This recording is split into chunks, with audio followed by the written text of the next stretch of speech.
ವಾಯು ವೀಕ್ಷಕರೇ, ಏನು ಅಂದರೆ ರಾಘವೇಂದ್ರ ಸ್ವಾಮಿ ಮಠ ಹತ್ತಿರದಲ್ಲಿರುವ ತುಂಗಭದ್ರದಲ್ಲಿ ಸೊ ಏನಾಗಿದೆ ಅಂದರೆ ನೋಡಿ, ಎಷ್ಟೊಂದು ಗಲೀಜು ಮಾಡಿಟ್ಟಿದ್ದಾರೆ.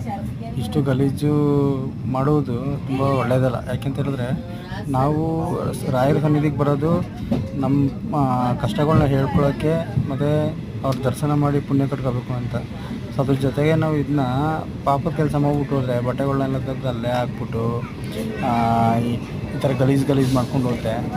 ರಾಯರ ಆಶೀರ್ವಾದ ಎಲ್ಲಿ ಸಿಗುತ್ತೆ ಹೇಳಿ?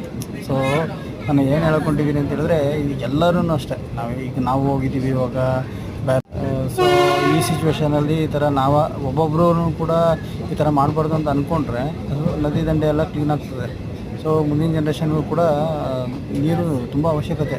ಆಲ್ರೆಡಿ ನಾವು ನೀರನ್ನ ಕೊಂಡ್ಕೋತಾ ಇದ್ದೀವಿ, 5 ರೂಪಾಯಿ, 10 ರೂಪಾಯಿ, 20 ರೂಪಾಯಿ ಅಂತ. ಸೊ ಮುಂದೆ ಇದು ಆಗಬಾರ್ದು ಅಂತ ಅಷ್ಟೇ.